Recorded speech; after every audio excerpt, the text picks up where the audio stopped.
Hello tout le monde, on se retrouve aujourd'hui pour la dernière réception de la semaine.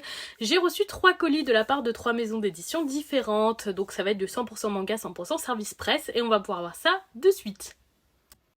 On commence chez Kurokawa avec le second tome de la Perfect édition de Solitaire qui est toujours aussi magnifique, j'adore cet effet damier au dos.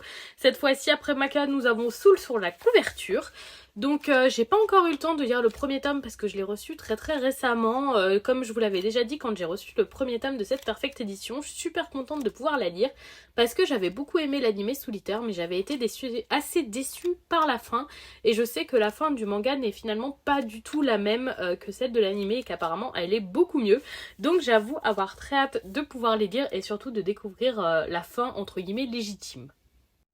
On reste chez Kurokawa avec le 10e et dernier tome de l'adaptation en manga d'Arsène Lupin. Le tome est énorme, on peut très largement parler d'un double tome et je crois qu'il est vendu le prix d'un tome simple à vérifier mais il me semble que c'est ça.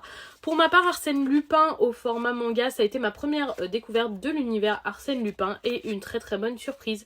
C'est super accrocheur, très efficace, très agréable à lire, franchement je n'ai rien de négatif à dire sur Arsène Lupin et donc ce sera le dernier tome de l'arc L'Aiguille Creuse. J'ai le tome 8 encore dans ma pile à lire donc je pourrai enchaîner avec ce gros tome qui est pour moi un double tome pour finir cette série.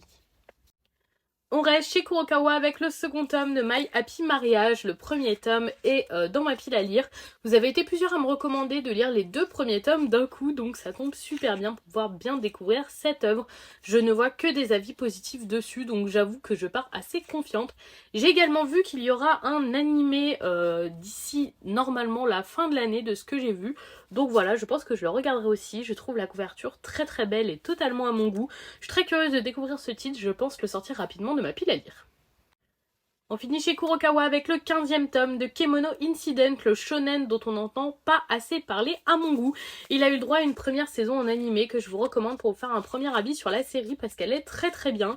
Pour moi, Kemono Incident, c'est un shonen qui vaut le détour. Personne ou presque n'en parle et je ne comprends pas pourquoi. C'est vraiment une super série, très bien écrite et que j'aime beaucoup. J'attends chaque tome avec impatience et ce 15e tome ne fait pas exception. Donc franchement, laissez-lui sa chance parce qu'il vaut le coup. On passe chez Mangetsu avec le second avant-dernier tome de Mighty Mother qui devrait sortir le 3 mai. Il a été mangé, littéralement, je sais pas si vous arriverez à voir. Je vais essayer de faire le focus. Il a été mangé lors de la livraison, une fois de plus. Je remercie grandement la poste, passons. J'aime beaucoup cette série, le premier tome a été pour moi une très bonne surprise. J'ai passé un très agréable moment de lecture et j'ai été vraiment agréablement surprise parce que je pensais pas autant accrocher. On a des mamans qui se battent notamment pour les femmes opprimées, les femmes enlevées, les femmes prostituées, etc. Les combats sont très beaux, on a une intrigue qui s'est développée doucement dans le premier tome qui va continuer dans celui-là et dans le dernier je pense.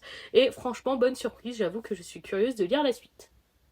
On finit chez Panini avec les 2 premiers tomes de Shut Elle, donc une nouvelle série qui sera terminée en 14 tomes. Je peux pas, enfin vous le verrez pas si bien que ça, mais les couvertures sont dans cette espèce d'effet cartonné que j'aime beaucoup, un peu comme les tomes de Blooming Girl ou les choses comme ça, vraiment le style de couverture que j'aime beaucoup. Voilà une série que l'un d'entre vous m'avait recommandé, donc j'ai demandé à la maison d'édition de me l'envoyer pour pouvoir découvrir tout ça.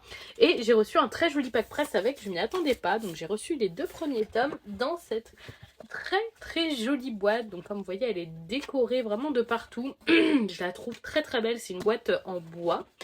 Et pour son contenu à l'intérieur, hop, elle s'ouvre comme ceci.